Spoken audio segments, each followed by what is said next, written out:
Hi there, this is a review of my 2019 Specialized Turbo Levo Carbon Comp.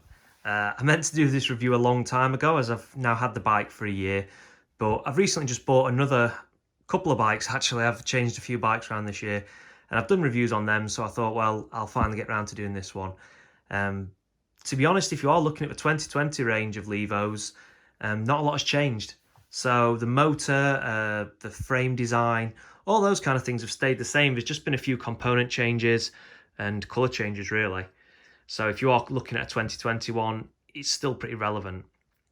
I'll quickly go over a bit of the spec, but because you can't buy this bike anymore, the spec kind of is going to maybe differ slightly on the current models. If you can still get hold of some of these in the sale, I think. But Specialized websites always got every detail you can ever need. I'll then say a few of the good points and bad points about it, and then kind of just a general bit of a review of having an e-bike since I've been mountain biking over 20 years, and this is my first e-bike. So yeah, I thought I'd also kind of share my thoughts and my experiences so far with that. So this one sat slap bang in the middle of the range.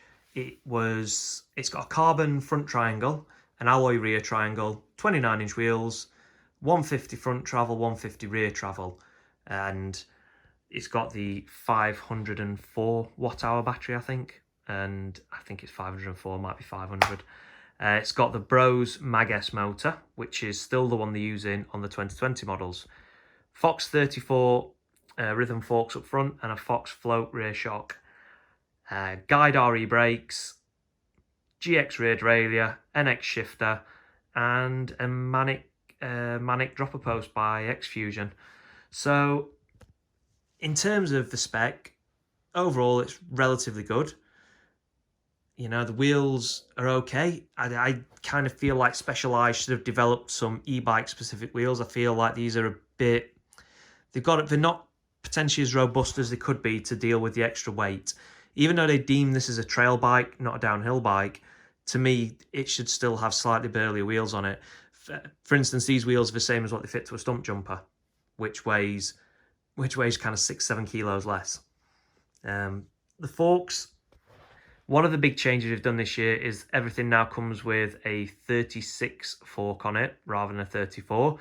I kind of wish those were 36s, and it's probably the one component that I've really thought about upgrading over this course of this year.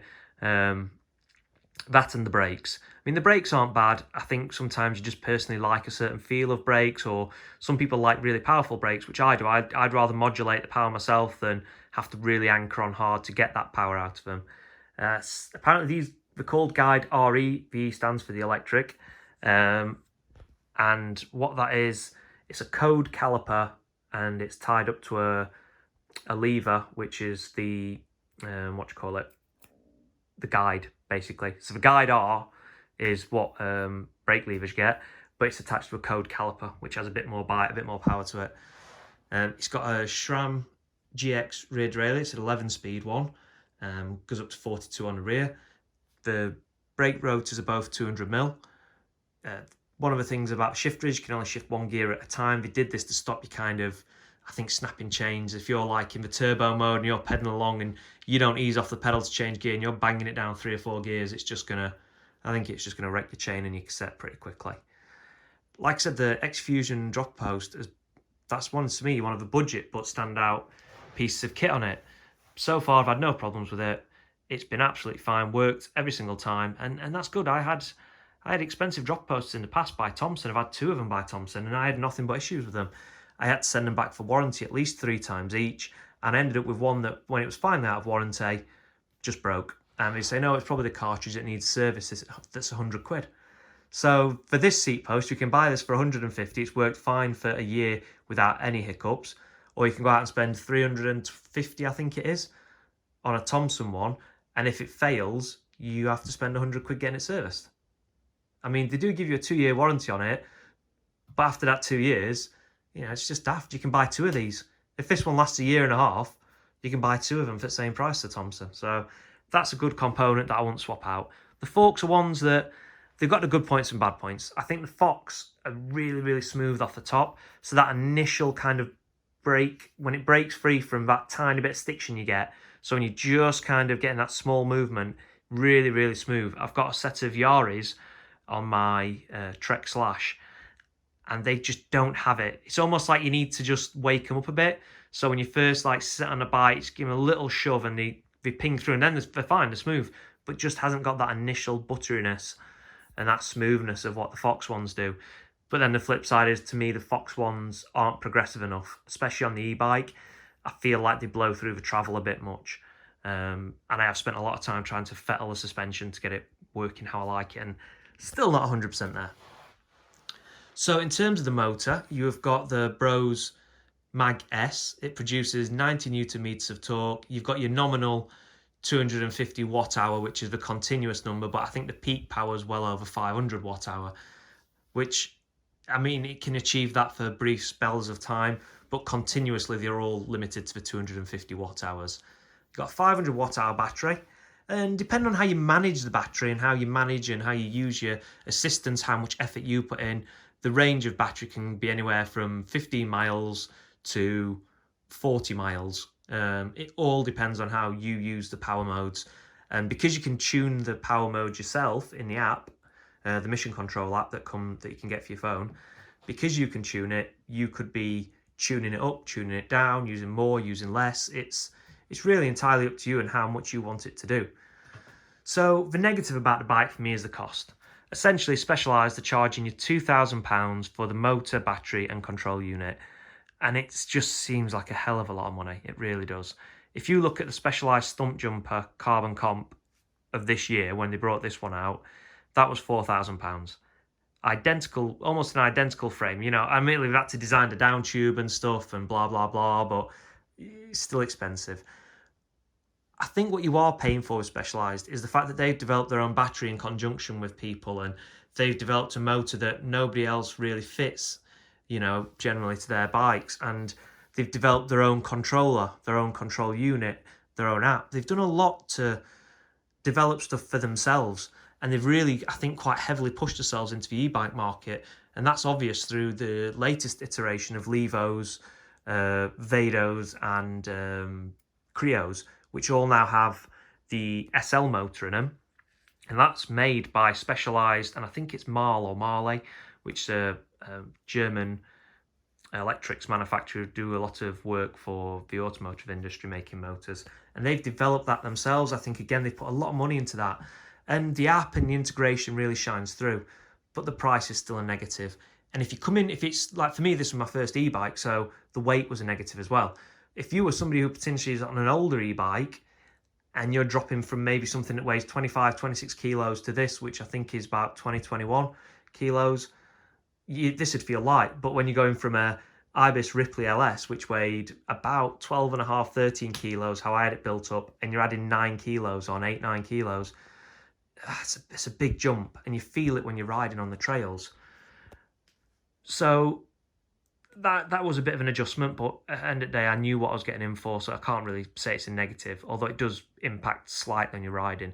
The flip side is that weight also gives you a great level of stability on the bike, and it feels really planted, and the weight's down low, so it feels like you're pushing the weight where it should be pushed. So yeah, it's also got a nice planted feel. I probably treated the bike quite delicately for the first 6 months, having spent so much on it and being a bit paranoid about the motor or breaking something. So yeah, I've probably not abused it too much. It's had an easier life than probably some bikes do. So the good points, one of the main ones to me, which drew me to it, was how it looks. Yeah, you know, the integration of the battery. I mean, it's not just in the down tube in the sense of it kind of clicks in and out. It's actually all the way into the tube, and it looks so slick. I mean, you cover off that kind of bottom half there. Like, if you look at it like this, it's just a beautiful frame. The bulging motor kind of slight negative, but that is because of how they mounted it. You know, a lot of Shimano motors, which are smaller than this Bros one, but also less powerful, are kind of kinked over that way and mounted that way. And the simple fact is that's how you have to mount a Shimano one, because Shimano make the motor, they tell you how you have to mount it, and people work their frame design around it. I feel like Bros and Specialized work together, so it's more of a... they've had more input on how the motor mounts. And, you know, I think it's great. The motor itself's brilliant. You know, that 90 Newton meters of torque, really does surge you forward. This was my first experience of riding an e-bike, and I just had a grin on my face all the time. I loved it. The bike handles great as well. For when you think it's 20 kilos, it's got that motor. When you're actually out on the trails, it doesn't take that much more muscling round, really. Dead stable. The reach to me is fine. I know people are all about going, super long reach, stable, all this, but I actually feel like the long wheelbase, the extra weight, everything else, the head angle, it all just works well together. It's a great bike. There's other neat touches. So this is the control unit, and I love this. I like the fact there's no big display units. I like the fact that I switch it on and off here, and it gives me all the information I need, really. You've got 10 little LEDs telling you what your battery percentage is. Each one counts for 10%. This little bit here tells you about the what assist mode you're in. If you wanted to, you could even remove this controller and just do all your changing using this button here. But it seems a bit daft when you've got the convenience of this one next to your fingers, so you can, and I do shift between modes quite a lot. When I'm on the flats, I'm always in eco. When I'm going up steadier climbs, I try and stay in eco, and I click it up into trail for more technical climbs, and then as I'm getting towards the end of a ride, invariably I just run it off in turbo mode, and the walk assist is there. So again, the integration's nice, and the customization you can do in the app is fantastic. Another thing I really like is we've included a SWAT tool. You've got your little Allen key set there. Just great. When you first get the bike and you're still tinkering about with how you want the brake lever positioned, or you want the stem positioned, or, the saddle or anything like that, and just checking your bolts are tight. If you need to take the wheel off for anything, you've got that there. And, it's great. Bottle cage. I've gone out on most of my rides without a backpack. I might use a hip pack if I'm going on a longer ride, but that is another thing I love about it. So, my experience with e-bikes, I think this is probably one of the most controversial things about e-bikes, and that is people's attitude towards them. I find it really odd, and I found it really difficult to bite my lip and not end up in arguments with people on the trail about it, because there still seems to be this animosity about e-bikes. It used to be people didn't like them because they were big, heavy, rubbish, didn't handle very well, compromised geometries, crap, unreliable motors, so people just didn't like them and said they were just for old people. Then the motors got better. The motors got more reliable. They started making the bikes so they could put up with abuse. So you could ride them down almost anything you can ride a normal bike down. Then, of course, people start going, oh, it's cheating. You're cheating. Why do you need an e-bike? You're cheating. Half the part of riding a bike is getting up to the top. But then that doesn't sit well with me, because how popular are places like Bike Park Wales, Revolution Bike Park? If you're in America going to places like Whistler, the whole point is that it's got uplift there. So, downhill riders invariably end up walking and pushing the bikes up to the top to ride downhill. So why is it that people seem to have an issue with this self chairlift? You've got your own little chairlift, you've got your own uplift service. Another part of it for me is I don't like always having to take my bike, shove it in my car, drive out somewhere, unload a bike, go on a ride, do this, do that. And the reason I do that is I live probably a good 7 miles away from my local trails that are worth riding. So what that means is 7 miles of towing along tarmac and climbing. I think it's about 1,500 feet to get, about 1,000 feet to get into Peak District and get some decent trails to ride. I can ride this straight from home. If I'm not particularly feeling super energetic, I can still get up and go for a ride on it. It does encourage you to ride more often. Yeah, of course you're not going to get a workout like you did on your other bike, but you do get to the top of the trail really fresh.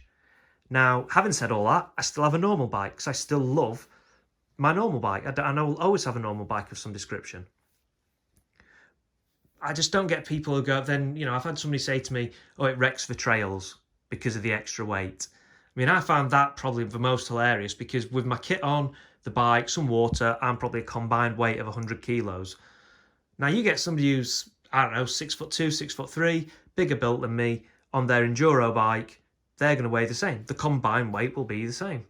If you get a really good rider, irrelevant of weight, they're probably going to push harder into the berms and really push the bike into the berms a lot harder than I do. So we're probably more likely to start wearing the corners out than somebody like me who's not quite as competent and can't quite hit those berms the same. I feel like the animosity towards e-bikes is a bit unjust, and I don't personally get it, but I have found people look at it a bit funny. Certainly when I've been out on the trails, people aren't as quick to say, you're all right, mate, and have a chat to you. compared to when I'm out on the trek. And, you know, somebody said to me, I prefer to earn my climbs. And I just found that hilarious coming from he was a youngish lad in his 20s. And he was on, I think it was a Santa Cruz Bronson or whatever it was. Wicked bike, super light. I just thought, you know, when I first started mountain biking, I had a fully rigid bike, rim brakes, you know, SIS shifters on top of the handlebars, you know, piddly little like 19 mil internal rims, 26-inch wheels. You know, it was a totally different thing. And you really were earning your climbs then, because every time you hit a rock, you'd get a pinch puncher, or you'd have to pump up your tyres so hard that you're going along bouncing about like a flaming bouncing ball going down a hill. And, you know, I've been riding normal bikes for 20 odd years, and I've had this for a year, and all of a sudden every time you're on this bike, oh, you're an e-bike rider. Oh, what's up for a proper bike? Even though I've got a proper bike at home, even though I've spent the last 20 years mountain biking. Especially when you have comments from a kid who's basically been mountain biking, been alive less time than I've spent mountain biking. See, you do get a bit of that attitude. You do get a bit of that kind of, I don't know. It's that you're not part of a clique, are you? You're not part of that little clique that mountain biking is. And it's just really sad, actually, because the more bikes that are on trails, the more people buying bikes, the better it is for the industry. You know, if you get some guy who's potentially got connections within the council, he's not particularly very fit though, and his mates say, oh, try this e-bike, before you know it, he might be then putting his two-penneth in to get new trails built. You know, if trail centres if they say the wear and tear of e-bikes is causing problems, charge the guys with the e-bikes to ride. I won't have a problem paying a bit of a surplus to keep the trails in good nick. I just don't get it. I don't see what the attitude problem is with it, but there does seem to be one. Not off all people. I've had some people who are just genuinely interested. I mean, I was talking to two guys chatting away, and they were saying they've got friends who've got e-bikes and normal bikes, and yeah, it's so I've had a bit of a mixed bag, and it wasn't the nicest feeling sometimes to have those dodgy looks and have that kind of attitude towards you about why you want an e-bike. But I think you've just got to say to yourself, what do I want? You know, do I need this e-bike because I'm not fit enough to ride without one? Or do I want an e-bike because actually it means I'm riding up to the boring bits, you know, trudging up these trails, which, let's face it, most of us don't like doing, to enjoy the downhills. I mean, I don't do mountain biking for fitness. I do it because I enjoy it. You know, fitness or getting any kind of exercise from it is a byproduct to me. My trek, I ride it because I love my trek. I love getting out, and I've only had it a couple of months, but I've always had normal mountain bikes and this one. So, yeah. If you're going to go for an e-bike, there's so many good ones nowadays. I still think Specialized have got the integration done really well, and I still think it's a great bike. But yeah, it's been an interesting experience, and certainly been an odd experience, kind of being shunned a little bit at the trailhead by people kind of looking at you, and when you go past somebody going up a hill, going, oh, I thought you were going a bit fast. Oh, he's on an e-bike. I just don't see what the problem is. You know, it's not a race. I'm not cheating anybody, as people like to say. It's cheating, even though I'm not in a race. I don't. And the ironic thing as well is, if you use the Mission Control app, it automatically uploads your ride to Strava in the form of an e-bike ride. So it's not even like you're going to be cheating and taking people's KOMs on climbs and stuff. And the flip side is that if you're at certain trails where they're quite pedally, so for instance, Cooking on Gas up at Lady Cannon's in Sheffield, there's areas in that where you're on quite flat bits. My fastest time on that has been on a normal bike, because once you get over that 15 miles an hour, which in places you're doing regularly, you're still having to pedal it yourself. There's, you know, swings and roundabouts. But overall, I do really enjoy having an e-bike. It puts a smile on my face in a daft kiddish way, and I love that. You know, when you put it in turbo mode and you start pedaling, and you're pedaling upstairs and you're going up climbs, there is something really nice about it. And if you're not feeling in a particularly energetic mood one day, you can get out on this, you can do a ride, you can still enjoy the fun bits, and the fun bits are still as tiring as they are on a normal bike. So when you're blasting down a descent on this, you've got that extra weight, it's harder to stop it, it's not as easy to pop off things, so it almost feels like harder work riding this downhill than it does my other bike. But obviously I get to the top of the trail quicker, I probably do more loops of like little trail centre bits you go to, and yeah, I can highly recommend one. If you're looking at the Levo and you're kind of thinking it's a lot of money, that's fair enough, but they are good bikes, and yeah, I'm super happy with mine. Yeah, so finally got round to it a year after owning it, and yeah, hope it's been of some help. Like I said, there's not a great deal of difference between this and the 2020 models, so it's going to give you an idea about it, and yeah, hopefully it's been of some use.